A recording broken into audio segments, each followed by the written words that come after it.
बल्कि इस पाक सरजमीन के जर्रे जर्रे की अना का मान रखा, जिसकी जिंदगी जोदे मुसलसल से इबारत है। आपकी भरपूर तालियों में दावत सुखन दूंगा चेयरमैन पाकिस्तान तहरीक इंसाफ इमरान खान। हेलो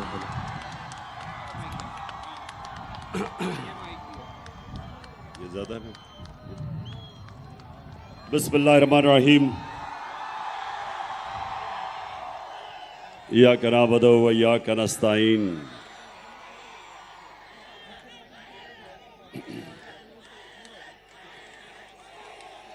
शुक्रिया। मैं सरगोदा यूनिवर्सिटी का शुक्रिया अदा करता हूं कि आज उन्होंने मुझे दावत दिया। तो मैं अब सबसे रिक्वेस्ट करूंगा कि खामोशी से आपने मेरी बात सुननी है, पसंद आई तो बाद में फिर नारे मारना। शुक्रिया शुक्रिया। अच्छा, अभी बस आया, सब पता चल गया, सुन ले आप मेरी बात। अच्छा देखें, मुझे पता चला कि जो गवर्नर पंजाब, सुन ले, आराम से सुनने, आज आपने मेरी बात, पता नहीं कब मौका मिलेगा फिर से आपसे बात करने का। मैं सबसे पहले गवर्नर पंजाब, जो चांसलर है सरगोदा यूनिवर्सिटी का, गवर्नर साहब जरा मैं आपसे मुखातिब हूं। आप सबके सामने, सरगोदा यूनिवर्सिटी के स्टूडेंट्स के सामने, मैं गवर्नर पंजाब से मुखातिब हूं। मैं सबसे पहला सवाल गवर्नर साहब, कि ये आपको किसने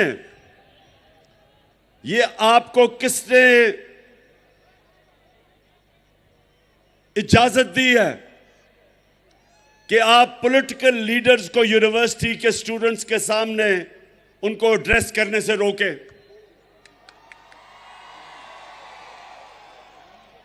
मैं ऑक्सफोर्ड यूनिवर्सिटी 3 साल था। ऑक्सफोर्ड यूनिवर्सिटी के लिए बड़े बड़े, सिर्फ बर्तानिया के पॉलिटिशियंस नहीं, इंटरनेशनल पॉलिटिशियंस इनवाइट करते थे, अभी भी करते हैं, और वो स्टूडेंट्स को एड्रेस करते थे। मुझे, जब से मैंने यूनिवर्सिटी छोड़ी, 3 दफा ऑक्सफोर्ड यूनिवर्सिटी ने मुझे इनवाइट किया है, बल्कि अभी फिर इनवाइट किया है कि मैं यूनिवर्सिटी के सामने आके एड्रेस करूं। तो मैं ये इस गवर्नर से पूछता हूं कि ये यूनिवर्सिटीज नर्सरीज होती हैं फ्यूचर लीडर्स के लिए। जो मुल्क के लीडर्स होते हैं वो आप जैसे नौजवान जो यूनिवर्सिटी एजुकेशन लेते हैं, आप फ्यूचर लीडर्स होते हैं। तो अगर आपके सामने पॉलिटिकल लीडर्स ना आके एड्रेस करें तो आपकी पॉलिटिकल तरबियत कैसे होगी? कैसे आपको पता चलेगा? आप अपना नजरिया कैसे बनाएंगे? कैसे आपको पता चलेगा कि लीडरशिप क्या होती है? क्योंकि आपने इंशाअल्लाह इस मुल्क के फ्यूचर लीडर से मेरे सामने बैठी हुई है। सो गवर्नर, खुदा के वास्ते इन चोरों की बातें ना सुनो जो ऊपर बैठे हुए हैं। इमरान खान को यह कौम 50 साल से जानती है, और मैं अपने फ्यूचर लीडर्स के सामने अगर आके बात करूंगा तो मुल्क की बेहतरी की बात करूंगा, इनकी बेहतरी की, इनकी तरबियत की बात करूंगा। और आपकी, एक तो ये, जब भी ये सारा जो चोरों का टोला ऊपर आके बैठ गया है, जब ये मेरा नाम सुनते हैं तो इनकी कांपें टांगनी शुरू हो जाती है। और ये गवर्नर की भी कांपें टांगी कि उसने वाइस चांसलर को कहा कि जनाब इमरान खान को ना बुलाओ। सबको बुलाना चाहिए, मैं चाहता हूं कि कांपे टांगने वाला बिलावल भी आपके सामने खड़ा हो। ये और बात है कि वो आधी उर्दू आधी अंग्रेजी, और वो कह कुछ रहा होगा, मतलब कुछ और समझ आ जाएगी आपको। वो कई दफा उसको यही नहीं पता चलता कि वो करता है या करती है। और दूसरी तरफ अगर शहबाज शरीफ आया तो मैं आपको यकीन दिलाता हूं कि वो आपसे पैसे मांगने शुरू कर देगा।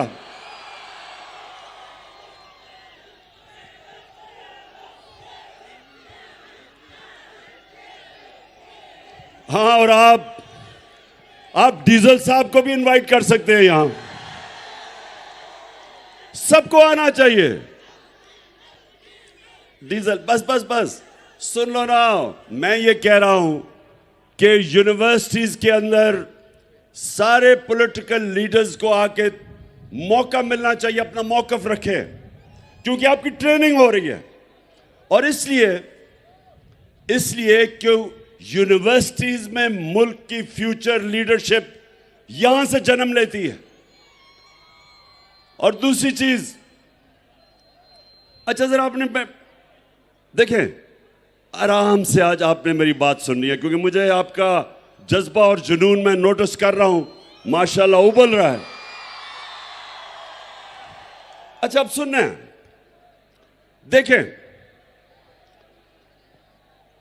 सरगोदा यूनिवर्सिटी के स्टूडेंट्स, बहुत बड़ा फिलोसोफर एरिस्टोटल ने आज से 2500 साल पहले एक बात कही थी। गौर से जरा मेरी बात सुने, वो क्या कही थी। उसने कहा था कि अगर एक माशरे में नाइंसाफी हो, जुल्म हो, तो सारे माशरे के शहरी राय हक के लिए खड़े होंगे, इंसाफ के लिए खड़े होंगे। और जब एक इंसान हक के लिए खड़ा होता है तो वो पैगंबरों का काम करता है। सारे अल्लाह के जो पैगंबर थे सब राय हक और इंसाफ के लिए खड़े हुए थे। हमारे नबी सल्लल्लाहु अलैहि वसल्लम मक्का के जो कुफार थे, जो जुल्म करते थे, जिन्होंने आजादी राय, जो अपनी आजादी राय लेके निकले थे, हमारे नबी सल्लल्लाहु अलैहि वसल्लम उन्होंने रोक दिया था, तशद्दुद किया था लोगों पे। वो उसके लिए खड़े हुए थे। जो हजरत मूसा थे वो फिरौन के जुल्म के खिलाफ खड़े हुए थे। हजरत इब्राहिम नमरूद के खिलाफ खड़े हुए थे। हजरत ईसा रोमन इंपीरियलिज्म और जो यहूदी एलीट थी उसके खिलाफ खड़े हुए थे। सब इंसाफ के लिए खड़े हुए थे। तो दो किस्म के पॉलिटिशियन हैं। एक पॉलिटिशियन है जिसको दुनिया हकारत से देखती है, अवाम का नाम लेके इक्तदार में आता है और उसी अवाम को लूटना शुरू कर देता है, झूठ बोलता है अवाम से। इनको लोग हकारत से देखते हैं। और दूसरा पॉलिटिशियन कायदे आजम मोहम्मद अली जिन्ना। कायदे आजम एक बड़ी ख्वाब इंसाफ के लिए, मुसलमानों के हकूक के लिए निकले थे कि हिंदुस्तान में हमें हकूक नहीं मिलेंगे, इसलिए वो निकले थे। 40 साल स्ट्रगल थी।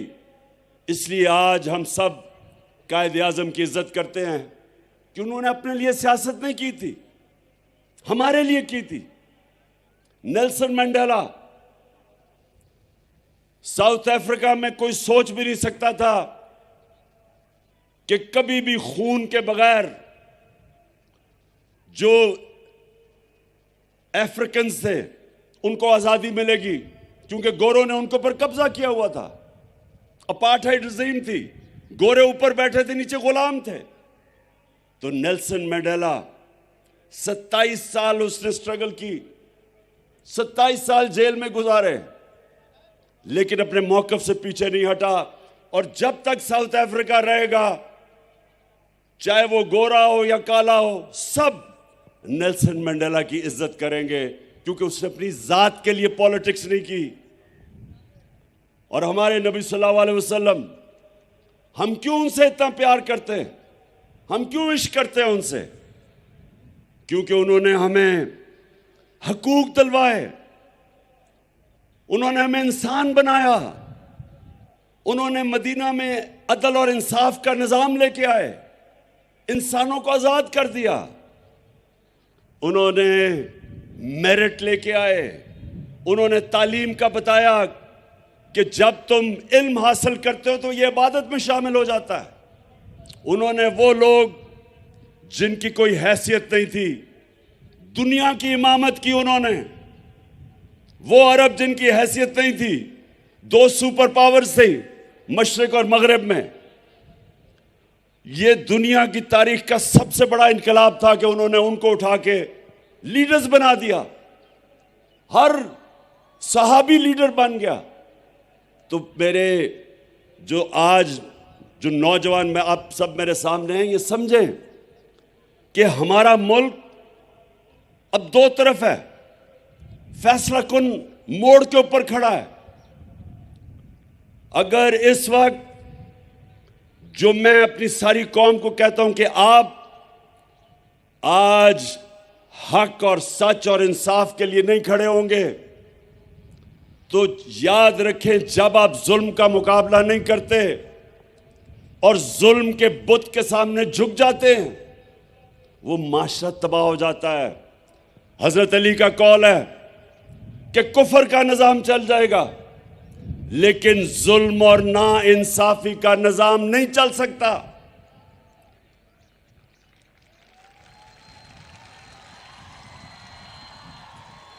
और जो मेरे दुनिया के सबसे अजीम लीडर, हम सब के दिलों का जो राज करते हैं, नबी सल्लल्लाहु अलैहि वसल्लम, 1500 साल पहले उन्होंने जो कहा था, मैं सब चाहता हूं ये बार बार मेरी बात याद रखना कि जो उन्होंने कहा था, उनकी जो हदीस है कि तुम्हारे से पहले बड़ी कौमें तबाह हुई, जिधर कमजोर छोटा चोर चोरी करे तो जेल में, और बड़ा डाकू जब चोरी करे तो उसका वो ना पकड़ सके जो मुल्क, उसको एनआरओ दे दे, वो तबाह हो जाता है।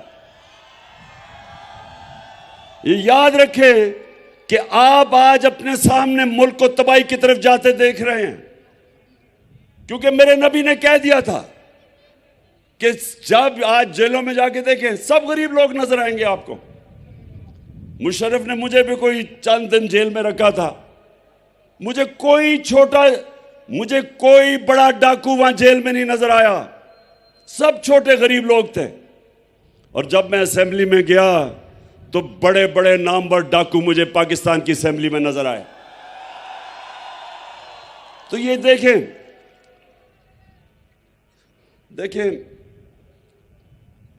मैंने सारी दुनिया देखी है, शायद ही किसी को अल्लाह ने इतना मौका दिया हो कि उसने मगरिब में भी टाइम गुजारा, उनका सिस्टम देखा। क्रिकेट की वजह से सारी दुनिया के तकरीबन मुल्क देखे, सब दुनिया देखी मैंने। मैं आज आप सबको देखें, मेरे सरगोदा यूनिवर्सिटी के नौजवानों, गौर से मेरी बात सुने। सारी दुनिया में जो मुल्क खुशहाल हैं, जितने भी मुल्क खुशहाल हैं, सारे मुल्क जो खुशहाल हैं, वहां इंसाफ का निजाम है, वहां रूल ऑफ लॉ है, वहां कानून की हुक्मरानी है। और जितने मुल्क गरीब हैं, वसाइल के बावजूद, नाइजीरिया तेल के जखीरे पे बैठा, सबसे ज्यादा तेल अफ्रीका के अंदर नाइजीरिया में है। साउथ अफ्रीका में वेनेजुएला, सबसे ज्यादा साउथ अमेरिका में जो तेल है वो वेनेजुएला में है। वेनेजुएला से बेचारे लोग नौकरियां ढूंढने के लिए मर मर के दूसरे मुल्कों में जाते हैं, गुर्बत है। नाइजीरिया गुर्बत की इंतहा है। क्या वजह है? स्विट्जरलैंड, कोई वसाइल ही नहीं है स्विट्जरलैंड में। हमारे जो नॉर्दर्न एरियाज में, हमारे जो गिलगित बल्तिस्तान के पहाड़ हैं, आप यकीन करें कि कोई मुकाबला ही नहीं है। जो हमारी खूबसूरती है, जो स्विट्जरलैंड में है, उसका कोई मुकाबला ही नहीं है। अल्लाह ने जो हमें यहां खूबसूरती दी है। लेकिन स्विट्जरलैंड दुनिया का अमीर तरीन और खुशहाल मुल्क है, कोई वसाइल नहीं है। और नाइजीरिया और वेनेजुएला तेल के बावजूद गुर्बत है। फर्क क्या है? रूल ऑफ लॉ, इंसाफ, कानून की हुक्मरानी। स्विट्जरलैंड के अंदर जो रूल ऑफ लॉ इंडेक्स है, मतलब कि जिस मुल्क में इंसाफ का निजाम बेहतरीन है, स्विट्जरलैंड में 99.9% है रूल ऑफ लॉ इंडेक्स, यानी कोई कानून के ऊपर नहीं है। और नाइजीरिया 7%, 7%। तो इसलिए जब मेरे नबी सल्लल्लाहु अलैहि वसल्लम ने कहा था कि तुम्हारे से पहले बड़ी कौमें तबाह हुई, जिधर कानून नहीं, जिधर इंसाफ नहीं, जिधर कानून की हुक्मरानी नहीं, जिधर ताकतवर या आईनारो ले ले और कमजोर बेचारा जेलों में जाए, तब उन्होंने कहा था कि वो तबाह हो जाएगा। दुनिया में चले जाएं, तबाह हो रहे हैं मुल्क जिधर इंसाफ नहीं है। हमारे सामने मेरी जिंदगी में सिंगापुर आजाद हुआ, छोटा सा सिंगापुर, पानी भी उनका अपना नहीं था, मलेशिया से पानी आता था। वो सिंगापुर जिसको कोई सोच भी नहीं सकता था, सिर्फ एक बंदरगाह थी। ये सरगोदा यूनिवर्सिटी गौर से सुनो, क्योंकि हमारे सामने हुआ ये। उस सिंगापुर में एक ईमानदार लीडर आया जिसका नाम था ली क्वान यू। पाकिस्तान और सिंगापुर का जो पर कैपिटा इनकम था वो एक ही था। हमारा तो $150 पर कैपिटा था या $200, एक ही था। उस सिंगापुर के अंदर एक लीडर ने कानून कायम किया। जब आप कानून की बालादस्ती करते हैं तो करप्शन खत्म हो जाती है। करप्शन तो ताकतवर की करप्शन तबाह करती है मुल्क को। तो जब उसने कानून कायम किया, ताकतवर को कानून के नीचे ले आया, करप्शन खत्म की। सिंगापुर आज हमारे साथ शुरू हुआ था 60 साल पहले, 50-55 साल पहले। हमारा आज 2000 होगा डॉलर पर कैपिटा, मुझे याद नहीं है। सिंगापुर का $60,000 पर कैपिटा है। औसत आमदनी सिंगापुर में $60,000 है। वो मुल्क हमारा सारे वसाइल के बावजूद, हमें अल्लाह ने 12 मौसम दिए, ज़रख़ेज़ ज़मीन दी है, सोने के रिजर्व्स हैं, कॉपर के रिजर्व्स हैं। हमें अल्लाह ने वो टूरिज्म, हर चीज़ दी है उसने। और हमें देखे कि हमारा वो भी शहबाज शरीफ मांगने गया था, अमेरिका जी मुझे पैसे दे दो, मैं मजबूर हूं। वो वैसे अगर टेप है वो जरा चलाए, मैं जरा आपको जरा सुना दे बस।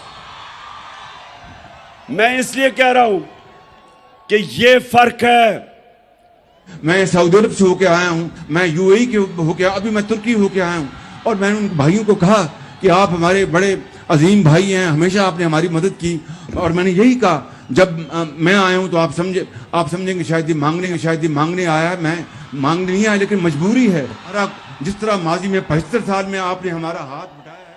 मैं ये आपको सरगोदा देखें, हम अब ये देख रहे हैं कि हमारा प्राइम मिनिस्टर जब पैसे मांगता है, सारे मुल्क की इज्जत खत्म हो जाती है।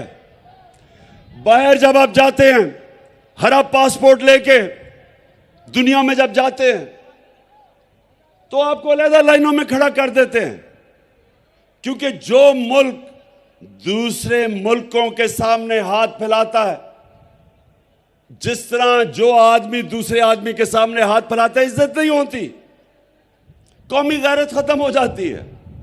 तो मैं जो आज आपको खास तौर पे, मैं सरगोदा यूनिवर्सिटी खास तौर पे जो मैं आपके पास आया ये बताने के लिए कि देखें, अगर हम ये समझते हैं कि ये मुल्क चल जाएगा, कि जेल भरे हो बेचारे गरीब लोगों से जो मजबूरी में चोरी करें, बेरोजगारी में, आजकल जो बिजली के बिल हैं वो कौन दे सकता है, तो मुश्किल में जो चोरी करे वो जेल में, और जो बड़े बड़े डाकू अरबों रुपए की चोरी जिन्होंने की हो वो दंदनाते फिरे हैं, प्राइम मिनिस्टर बन जाएं। ये जो, अब जरा सुने, ये आपके लिए मैं सिर्फ बता रहा हूं, सरगोदा यूनिवर्सिटी ये पॉलिटिक्स नहीं है, ये हमारे मुस्तकबिल का फैसला होने जा रहा है। अगर एक मुल्क का प्राइम मिनिस्टर उसको बनाते हैं जो 16 अरब रुपए की, वो और उसका बेटा, उनको चोरी में अंडर ट्रायल होते हैं, इनको सजा होने वाली थी, 16 अरब रुपए की FIA का केस कि इन्होंने चपरासी, मकसूद चपरासी और इनके नाम पे 16 अरब रुपया लिया, 1600 करोड़ रुपया, उसको प्राइम मिनिस्टर बना दें। वो इसहाक डार जो रिटन, सुने जरा, इसने रिटन एफिडेविट दिया हुआ है सन 2000 में मैजिस्ट्रेट के सामने कि मैं शरीफ खानदान के पैसे चोरी करके लंदन भेजता था, मैं मनी लॉन्ड्रिंग करता था, कन्फेशनल स्टेटमेंट है इसकी, उसको फाइनेंस मिनिस्टर बना दें, यानी बिल्ले को बैठा दें दूध की हिफाजत करने के लिए। और आसिफ जरदारी, उसके ऊपर किताबें लिखी हुई हैं चोरी पे, उसके बाहर एक किताब है कैपिटलिज्म अकिलीज हील, वो किताब रेमंड बेकर ने लिखी हुई है कि कितनी चोरी इसने और नवाज शरीफ ने की। अखबारों में इनके आर्टिकल आए हुए हैं, बाहर की दुनिया में इसको 10% कहते थे, नैब इसको पकड़ नहीं रही, नैब इसके केसेस खत्म करती जा रही है। उधर अभी सिंध का गवर्नर बनाया है, वो जरा सिंध का गवर्नर देखे और मौला जट देखे, कोई फर्क नहीं आपको नजर आएगा उसमें। यानी वो लोग जिनको जेलों में डालना था, वो 60%, ये जो कैबिनेट बनाई है 60% कैबिनेट जमानत पे है, बेल पे है, चोरी के केसेस है इनके ऊपर। और जो जिसको बनाया हुआ है इंटीरियर मिनिस्टर राना सनाउल्लाह, इसका अपना नून लीग का वजीर आबिद शेर अली का बाप कहता है इसने 18 कत्ल किए हैं। तो उस मुल्क जिसके ऊपर इन तरह के चोरों को बैठा दो, तो ये सियासत नहीं है, अब ये जहाद है, इन चोरों के खिलाफ जहाद है।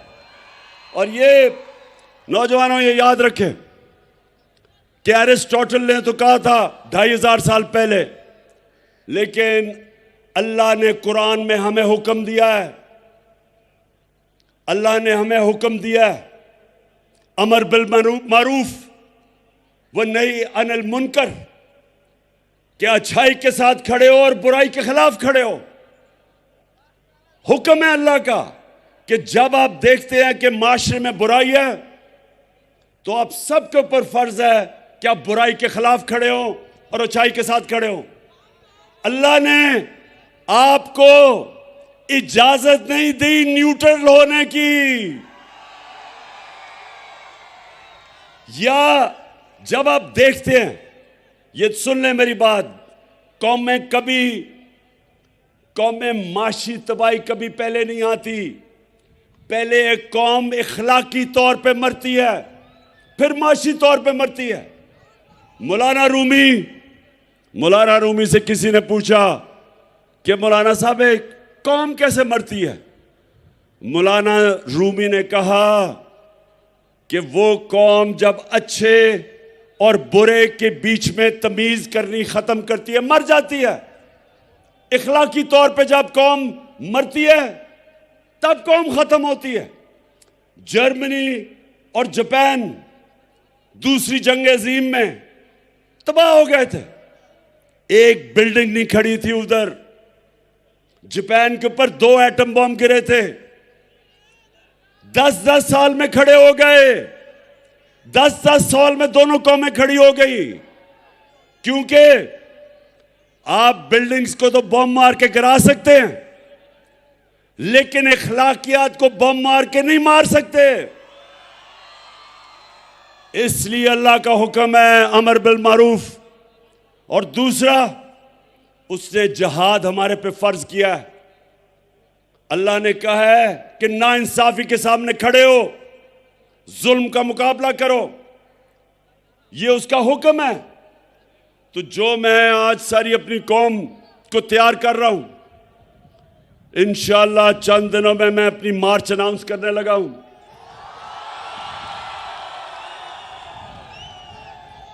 और ये सियासत नहीं है, ये मेरे मुल्क के लिए हकीकी आजादी की जहाद है। मैं कभी, सुन लो, ये मेरा जो ईमान है, मैं समझता हूं कि इन चोरों की गुलामी से बेहतर यह है कि मैं मर जाऊं। मैं जीना नहीं चाहता। इंसान को मर जाना चाहिए बजाय इन चोरों की गुलामी करे, क्योंकि वो मौत है जो चोर जब ऊपर बैठ जाए कौम मर जाती है। और कौम आज देख लें कि सारी जगह पैसे मांगते फिर रहे हैं। 6 महीने पहले जब ये आए हैं चोर, तो तब क्यों नहीं ये हालात थे? आज हर किस्म की माइशत भी नीचे, महंगाई उस्मानों पे, बेरोजगारी उस्मानों पे, हर किस्म की चोरी डकैती बढ़ती जा रही। क्यों? क्या हुआ है? कौन सी क़यामत आई 6 महीने में कि मुल्क के ये हालात हो गए? किसी मुल्क पे भी आप चोर ऊपर मुसल्लत कर दे, मुल्क तबाह हो जाएगा। आपको दुश्मनों की जरूरत नहीं है। और हम आज सारी कौम एक तरफ खड़ी हो गई है, और ये जो चोर है ये एक तरफ खड़े हो गए हैं। कौम इधर है, चोर इधर है। जब इलेक्शन होती है हम हार जाते हैं, अपने अंपायर खड़े करके भी हार जाते हैं।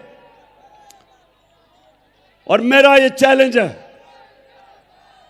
मेरा सरगोदा यूनिवर्सिटी आखिरी 2 बातें करने लगा हूं आपसे। देखें, अब आखिरी 2 बातें। एक आप सब ने मेरे से वादा करना है। अभी नहीं, बात तो करूं। आपने सब ने हाथ उठा के एक मेरे से वादा करना है कि आप सब हमेशा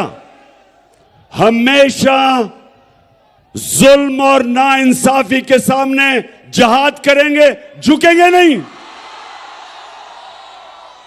और दूसरा, सरगोदा यूनिवर्सिटी, दूसरी बात, मैं आप सबको पता होना चाहिए कि आप अल्लाह की सबसे अजीम मखलूक हैं, अशरफुल मखलूकात।